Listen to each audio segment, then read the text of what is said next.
Hello everyone, and in the reading corner today, I'm thrilled to be welcoming back Elle McNicoll, who's going to be talking to us about her recently published book, Keedie. It's a prequel to A Kind of Spark, so there's so much for us to talk about here. You're in North London now. Yeah. But the book is set in Scotland, and of course anybody listening to you can hear that you hail from Scotland. Yeah, I was born and raised in Scotland. I'm still quite new to London. The title of the book is Keedie, so I think we're going to start with the character and the characters that surround her, and then get into some of the themes and also the writing of the book. So tell us a little bit about Keedie first. So Keedie is a 14-year-old Scottish teenager who is also autistic, and she lives in a very small town. And she has two sisters. She has a twin, Nina, who she's becoming more and more at odds with as they become teenagers. And she has a younger sister, Addie, who's about 6, who she really doesn't know very well. And she's going through all kinds of typical teenage struggles, and school is proving to be a little bit challenging because she's frustrated with a lot of the social politics there and a lot of the bullying that goes on there. And she decides one day to do something about it, and she wants to start her own anti-bullying agency, so to speak, non-violent approaches only. And as she's doing this, she becomes closer to her younger sister, Addie, and realizes that they actually have way more in common than she first realized. And she's quite feisty. She's very opinionated. She sometimes doesn't look before she leaps, and she's quite a vivacious person, and learns throughout the book that she's not always right, which is a big struggle for her. She's not always right, but she is quite often right as well. Yeah. She's not always right, but she's never wrong. Exactly. There's so many relationships in this, really richly drawn. But I'm going to start with Nina first, her twin, which is the source of some tension. And we always think about how close twins are, this Yeah, sort of unbreakable bond. Do you know many twins, by the way? I do. I grew up around a lot of twins, actually. I don't know if Scotland has more twins, but I grew up around a lot of twins, and I find them very interesting. Keedie and Nina, even though their personalities are so different, they're different neurotypes because Nina is not autistic and Keedie is, but that bond is still there. As fragile as their exterior relationship sometimes is, I feel like that bond is always there. This book definitely explores how their outward relationship is struggling a little bit. But I find twins really interesting. Not hopefully not in a creepy way, but in a sort of anthropology way. It's very interesting. And I suppose it comes to light at this particular point in their growing up because 12, 13, 14, it's when people are coming into their own skin and Yeah. becoming more aware of themselves as a person detached from their parents and detached from their family. So this is the source of the tension, isn't it? Yeah, the twins turn 14 in the book. So around the middle of the book, they have their 14th birthday.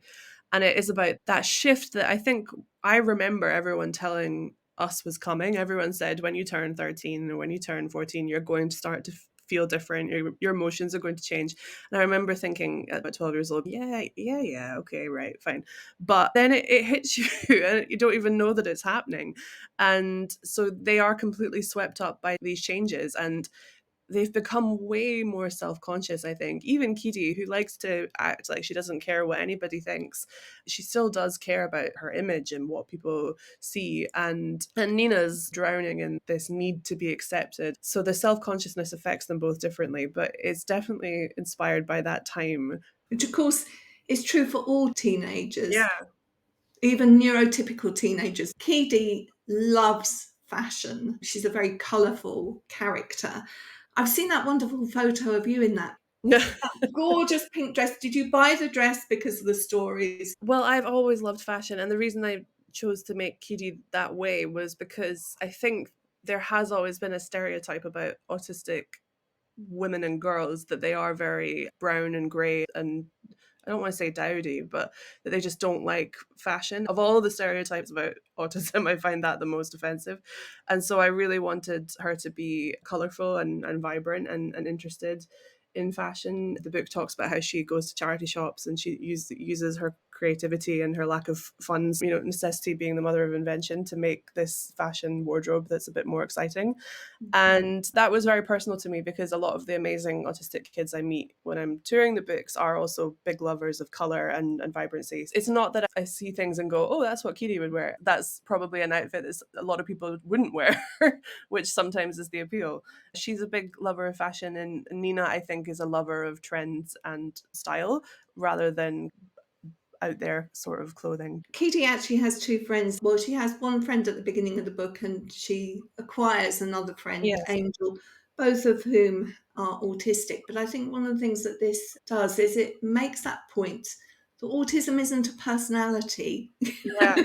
Neurodivergent people are not all the same. Yeah. I that's one of my favorite mantras is that autism is not a personality. It's a very physical condition. Bonnie is very different to Keedie and Angel. She's much more fragile. Her support needs are maybe a little bit higher. Angel has had a lot of privilege and has had a lot of good things in her life. So she's extremely confident. She's extremely happy with herself. And she's an homage to a lot of the really great kids I meet doing this job who have great support networks in place and have great families behind them, and because of that they flourish and they thrive and they're doing really well. And I think Keedie sometimes looks at Angel and goes, gosh, why can't I be like that? It's always important for me to have multiple neurodivergent characters in the story to show that there is no one type. It was tricky in the beginning of this career to feel like you were holding a microphone for an entire community of people, and I'm always trying to demonstrate in the books that there's so many different ways to be, because that's my experience. I want to talk a little bit about the place where this story is set, Yeah. Juniper, a small Scottish town. It's set somewhere on the banks of the Leith Water. Mm. People often think about growing up in a village or a small town as something idyllic, something that those of us that have urban backgrounds would aspire to. And at one point it says this place is picturesque, but I don't fit into this picture. Yeah. So you grew up somewhere similar? Very similar. I grew up in a village in West Lothian, which was on the Water of Leith. If people know the area, they will know exactly which place I'm talking about. And it is idyllic. It's beautiful. I was back just last week because I was in Scotland doing some signings, and it's stunning. And people are lovely, and it's a great place to live. But I would say growing up in a place like that as a teenager, let alone a neurodivergent teenager, is quite difficult because any small village in any small town, everyone knows each other. And you can't find yourself or reinvent yourself when everyone knows you and has known you since you were a few months old. And then I think on a more serious note, as an autistic person, it did feel like when you didn't naturally conform to certain things, you did feel a little bit of a sense of being an outcast. Never in a cruel way, never in a way that was harmful, but just people were bemused by you. So that's a big theme in both Keedie and in A Kind of Mm. Spark. And but I think also one of the reasons I like to do that for these books is I think all children feel that way anyway, even if they do live in a big urban environment. I think they do still know what it feels like to have eyes on them all the time. They have so many people in their communities watching them and monitoring them. I think as adults sometimes we forget that can feel really intense for children. We do it out of complete care and love, and because we want them to thrive. In spite of that, do you think it still might be easier in a larger environment? I think it would have been so different. I think actually, I'm 31 now and I've lived in cities for a while now. Cities are very overstimulating. We just had sirens in the background, which for me, that's extremely loud. And things are brighter and things are busier and there's more people and you're more likely to feel claustrophobic. It's just a different experience. You have more anonymity, but you are also much more likely to become overstimulated. I try and always remember what it's like to be the age of these characters. We start the story where Keedie's up a tree. There's a Yeah. group of children who've been bullying her best friend, Bonnie, and she's taking matters into her own hand with a water pistol full of icy cold water. And it brings what is one of the major themes of the book right to the forefront of the story, which is all about bullying. And you have some really interesting things to say about this, I think. One of the early episodes, Keedie decides to deal with this, involves her getting onto a pool table with a ball. Tell us a bit more about that scene. Well, before that, when Frank Cottrell Boyce read the first chapter of the book, he told me, he was like, "Oh, it's like Errol Flynn in Robin Hood," and I very to hold that very close to my heart. But yes, she is in a youth club, in a dying out youth club that's on its last legs in Juniper. And the boys have fully taken over the space and are commandeering all of the social activities. And one of them knocks a ball off of the pool table, and it hits another girl quite hard, and he doesn't apologize. It doesn't even occur to him to apologize. And so Keedie picks up the ball and says, "You will apologize, or I will take action with this very heavy snooker ball." And when he doesn't, she climbs up on the table, and all the action in the room stops, and everyone's looking. And he eventually apologizes out of sheer embarrassment because she won't let it go. And in that moment, the adults are taking notice of her and going, "Oh gosh, what's she doing now?" Nina is there and is mortified because it's in front of all her friends. So that scene becomes a microcosm of the whole story. It ends with Keedie eventually jumping off the table, and someone says to Nina, "Oh, your sister's such a freak. Why is she like this?" And I think a part of Keedie is also thinking, "I don't know why I'm like this, but I cannot let this behavior go unchallenged." And that really starts the journey in the book for her, where she thinks, "I'm not going to let these social politics continue to grow like this. And if the adults won't do something, I will." You mentioned that these are things that are not happening to her. Yeah. And at one point, she says, "Why is it easier to deal with other people's bullying than it is your own?" I think that's one of the things that you did through this book. It's quite nuanced about Oh, thank you. bullying. I was a bit of a loner in primary school, and after I moved schools, I got bullied horrendously, and I could never say anything. I would just get really small about it. And then I was sitting in the playground one day, and these other girls were very visibly bullying another girl, and I felt it was the easiest thing in the world to stand up and say, "Stop! You're being horrible." I remember the look on that girl's face when I told her to stop what she was doing. She was so surprised. It was like it had never occurred to her that she was doing something mean, and she was so horrified by it. So I think another exploration in that book is to remind people these quote unquote bullies often don't know that they're doing it. And by disrupting their scenes, so to speak, you completely shatter whatever is happening. So Kitty finds that a lot when she's taking on these bullies. It's that strange cosmic force that is so hard to stand up for your own self, but very easy, at least for me, and I feel for a lot of people, to stand up for other people. I guess it comes from empathy because you know what it feels like to be on the other end of it, and you at that time you wanted someone else to step in. I didn't raise my voice often. I didn't get in people's faces very often. And once it was over, I thought, well, that had the desired effect. They stopped bullying that girl, at least for that moment. But then I felt mean. I thought, was I too hard on her? Keedie has a lot of moments like that in the book where she goes, "Did I go too far?" Which is 100% a possibility when you have been bullied, is that you start to become the thing that you never wanted to be. You write so beautifully about what is a not very pleasant aspect of human personality. So here are some of your words. "Some forms of bullying feel more like smoke than fire. They leave you gasping for air instead of burned. The damage is internal and harder to prove." Thank you. I don't like to generalize between boys and girls, but I do think that as a girl, girls bullying was so much cleverer. I talked to my boyfriend about this because I was doing so much research on bullying for writing the book, and he said, "Oh yeah, I would get punched on the arm and then a bruise would form, and I would tell someone it's horrible, but you could say, look what they did. And with girls, that just wasn't the case. It was always really clever psychological kind of warfare. And it's really difficult when you're a young person and they don't even really know why they're doing it. They couldn't explain how they're doing it either. You can't articulate to the adults around you. You're like, I can't tell you what happened. I just know that I just spent the last hour having people whisper about me and laugh loudly whenever I speak.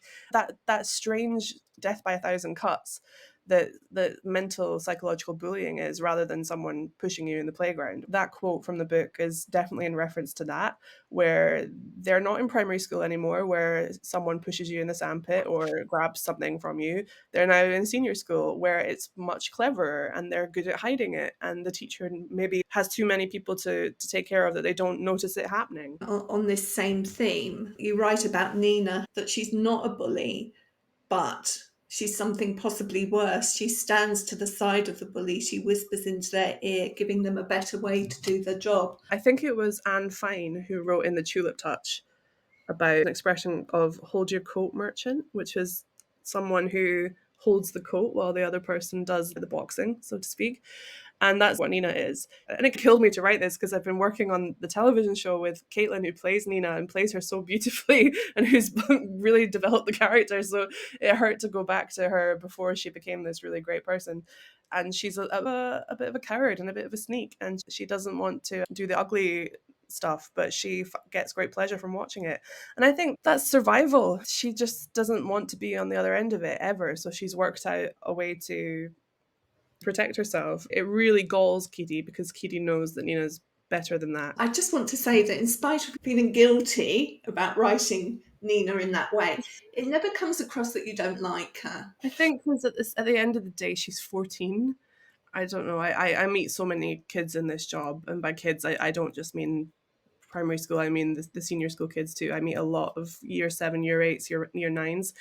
And I just feel for them so much because they are under a microscope with social media, and Nina is a character who's very active on social media and on the internet, and so it alters brain chemistry in a way and makes you behave sometimes in ways that aren't normal. So I'm really glad you said that because I don't dislike her. I think Keedie is too hard on her sometimes, and I think there will be moments where the reader is like, oh, come on, give her a break. Like it's good I to hear. also think that all of your characters feel really fleshed out, even though they might not have big starring roles. A few lines that you use just to describe Mum, for instance, the boat with the oar moving through the water, smoothing the conversation. Dad is just such a well-drawn character. And I absolutely love, maybe you can guess, one of my favourite characters is great grandmother Astrid. Oh, Isn't she wonderful? yeah.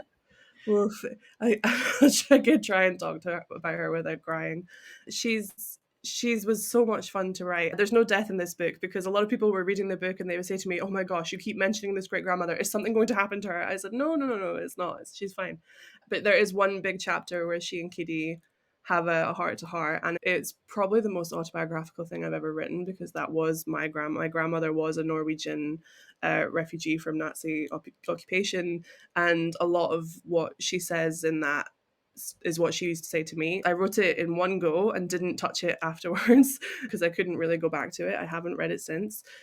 She was a real character, and I hope that comes across in the book. It would take thousands of pages to fully capture who she was, but it was such a pleasure to put her in the book. In a kind of spark, Addie talks so much about Keedie. Keedie is this huge role model to her, and she adores her, and it's the heart of the book.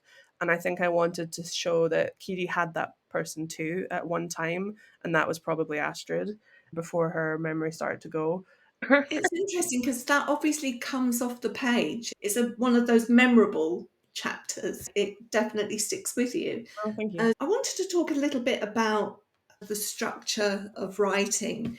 One of the things that people often talk about are first lines, the first lines of a book, the first lines of a chapter.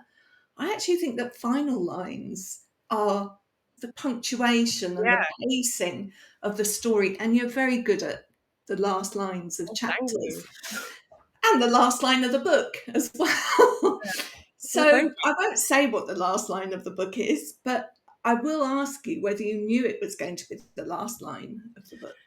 I think I did, yeah. I'm not very good at opening lines. A Kind of Spark opens with Miss Murphy speaking, and then it ends with Addie speaking. So that journey is about how it goes from being her story dictated by someone else, and then it finishes in her voice.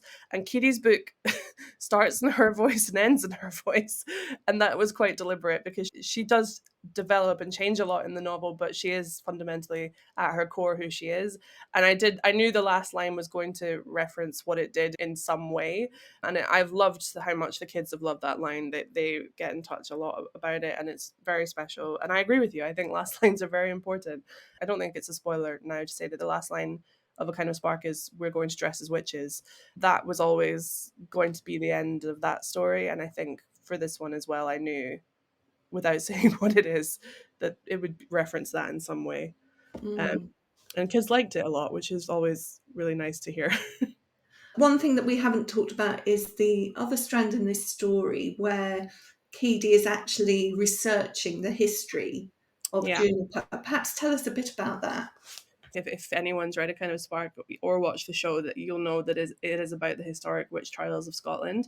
And a couple of times it is implied that Addie gets her love of history from Keedie. So I thought, well, Keedie has to do something in the prequel to do with history. And I remember in school, I was told to write a speech about someone, and as Keedie is in this book, and I learnt a little bit too much about the person I was writing about, and it was some of it was not what I had heard at all. And so Keedie writes about the founder of her village, Juniper, who's called Duncan Juniper, completely fictional, not a real person, but heavily inspired by, I think, Henry Dundas, who's a very influential person in Scotland and long dead. I never try and generalize about autistic people, but I do feel autistic people, when it comes to history, we can be quite black and white. And I don't see any issue in talking about someone's heavy faults and flaws as much as their achievements. Keedie wants to talk about all of him as a historic figure and not just the parts that are sanitized and nice.